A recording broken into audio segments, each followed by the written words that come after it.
ಪ್ರಜಾಪ್ರಭುತ್ವಾತ್ಮಕವಾಗಿ ಆಯ್ಕೆಯಾದಂಥ ಜನರಿಂದ ಆಯ್ಕೆಯಾದಂಥ ಸರ್ಕಾರನ ಈ ರೀತಿ ಸುಳ್ಳು ಆರೋಪಗಳನ್ನು ಮಾಡಿ ಬೀಳಿಸುವಂಥ ಕುತಂತ್ರಕ್ಕೆ ನಾವು ಅವಕಾಶ ಮಾಡ್ಕೊಳ್ಳೋದಿಲ್ಲ.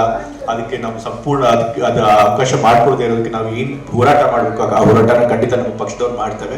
ಮತ್ತೆ ಅದಕ್ಕೆ ನಮ್ಮೆಲ್ಲ ಕಾರ್ಯಕರ್ತರು ನಮ್ಮೆಲ್ಲ ನಾಯಕರು ಕೂಡ ಬೆಂಬಲ ಕೊಟ್ಟಿದ್ದಾರೆ. ಈಗಾಗಲೇ ಡೆಲ್ಲಿಯಿಂದ ಹೈಕಮಾಂಡ್ ಅವರು ಕೂಡ ಬಂದು ತಂದ್ರೊಳಗೆ ತಂದೆಯವ್ರದ್ದು ಏನೂ ತಪ್ಪಿಲ್ಲ, ಹಾಗಾಗಿ ಮುಖ್ಯಮಂತ್ರಿಗಳು ನಮ್ಗೆ ಸಂಪೂರ್ಣ ಬೆಂಬಲ ಕೊಡ್ತೀವಿ ಅಂತ ಹೇಳಿದ್ದಾರೆ. ಸೊ ಹಾಗಾಗಿ ನಮಗೆ ನಮ್ಮ ಪಕ್ಷದ ಬೆಂಬಲ, ನಮ್ಮ ಕಾರ್ಯಕರ್ತರ ಬೆಂಬಲ, ನಮ್ಮ ನಾಯಕರ ಬೆಂಬಲ ಇದೆ.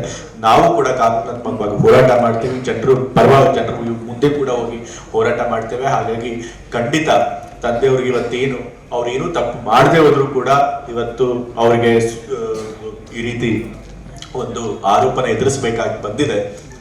ಆದ್ರಿಂದ ಮುಕ್ತರಾಗಿ ಬರ್ತಾರೆ. ಜನರ ಮುಂದೆ ಮತ್ತೆ ತಾವು ಮಾಡಿರೋಂಥ ಪ್ರಾಮಾಣಿಕ ರಾಜಕೀಯ ಜೀವನ ಏನಿದೆ ಅದು ಜನರು ಮತ್ತೆ ಅರ್ಥ ಮಾಡ್ಕೊಳಕ್ ಆಗುತ್ತೆ ಅನ್ನೋ ಒಂದು ನಂಬಿಕೆ ನನಗಿದೆ.